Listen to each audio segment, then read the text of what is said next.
the old fellow that you saw there, that they were talking with, came over irate. Oh, he was fussing. I couldn't understand a word he was saying. Fortunately, we had a couple of interpreters, and we said, you know, what's going on? What have we done to make them mad?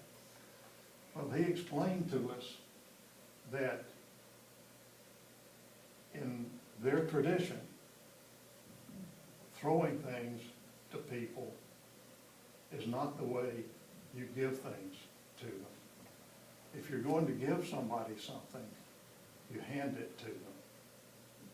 You throw things to dogs and animals. You give things to people. That sort of struck a chord with most of us because we understood, at least at some level, that our actions had as much impact as what we said. Questions? Did you learn to speak Vietnamese while you were I'm sorry? there? Did you ever learn to speak Vietnamese while you were there? I can't say it right. Vietnamese while you were there? Did I learn to speak Vietnamese while I was there?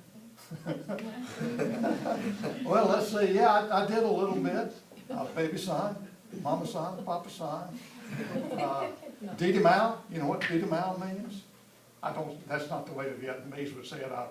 I'm probably saying something like I look like a duck, but the Didi Mao means get out of here, take off, go away, run. So, yeah, we learned to speak, to communicate with most of the Vietnamese. We could communicate through Pidgin English, which was a combination of English, French, and Vietnamese. Of course, the French had been there so long, there was this Pidgin French that they had, and we had Pidgin English. So we'd use a combination of English words, Vietnamese words, and French words. And we usually were able to communicate. I was asked with one of the cards, what was my take on the war or on our involvement after I got there. And like O'Brien, I'm going to have to tell you that with a story. I've been assigned to go out on a reconnaissance patrol to look at a section of highway we were getting ready to renovate. And before you go out, you had to go by and get your weapon. My weapon happened to be an M14 rifle. We were considered non-combat troops, so they gave us M14s, and they gave the guys over in combat the M16s. I much preferred the 14 because if I got in a fight, I wanted something that's big enough I could whack somebody with, because I figured that I wasn't going to have much chance of shooting them. But at any rate, I went by my room to get my M14, and our house girl was in there. We had one of these places you saw was the hooch. That was Vietnamese, I learned, was hooch, where we stayed. It's probably not Vietnamese, but that's what we called it over there. And I went in, was going to get my locker, which was standing there, get my M14 out. And our house girl says, "Hey, G.I." No, "Hey, Dai Wee." That was Vietnamese for lieutenant. "Hey, Dai Wee, you go kick Buku VCS, huh?" I said, "Oh, no, baby son, me no go kick VC. Me see VC, Dai Wee, Didi Mao." So, did I learn to speak Vietnamese? No. But we learned to communicate. And then I asked the house girl just before I left, I said, "Baby son, you think we win?" And this was after the Tet Offensive. Side story, during the Tet Offensive, her husband, who was a sergeant in the South Vietnamese Army, was killed. Her father, who was a village chief in a village close to Nha Trang, was executed by the VC. So that was her background in my asking that question. I said, baby son, you think we win? She said, no, Di, we don't win. I said, baby son, why? She said, Vietnam, home for Charlie. Vietnam, no home for you.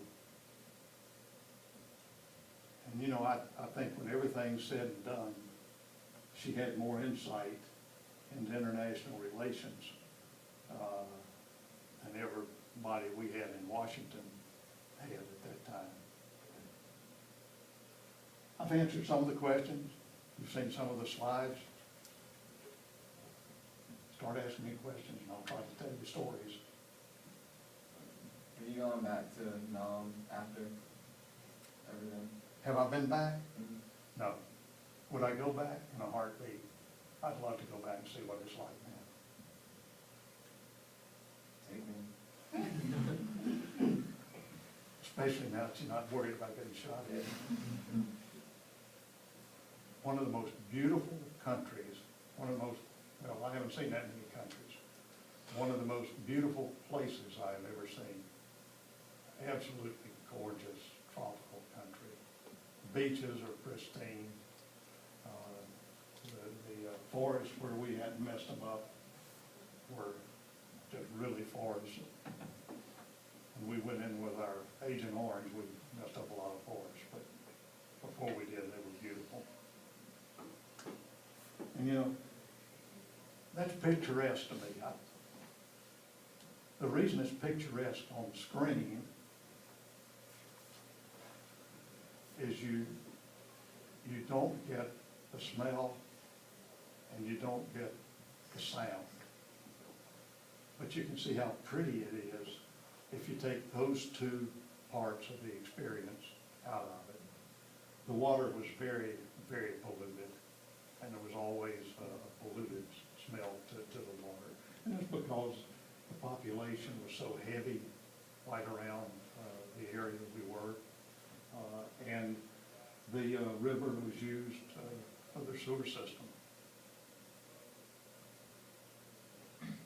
That was local transportation. If you had to haul something, you got a little pole and put something on each end and you took off. What do you spend most of your days doing?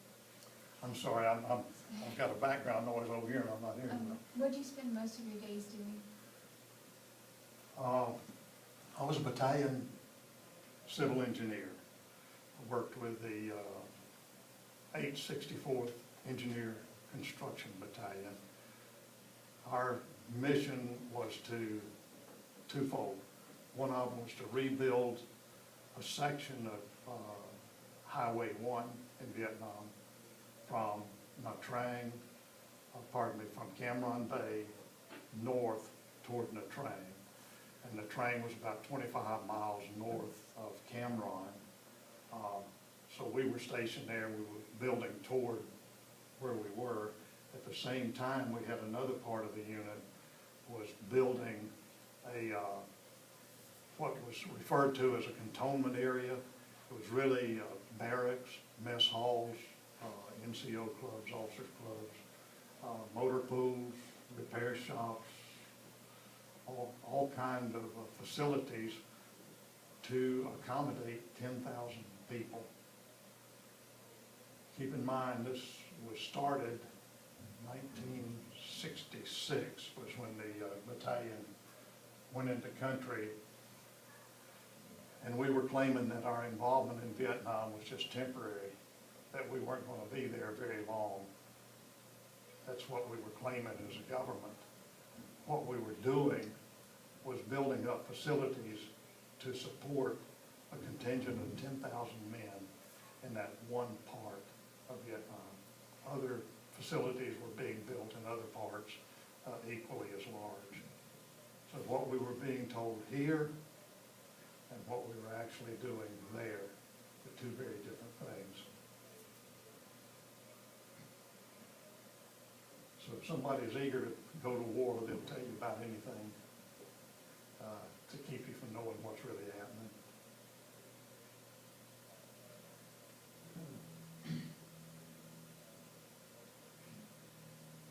Yes, ma'am. Ladies first. When you were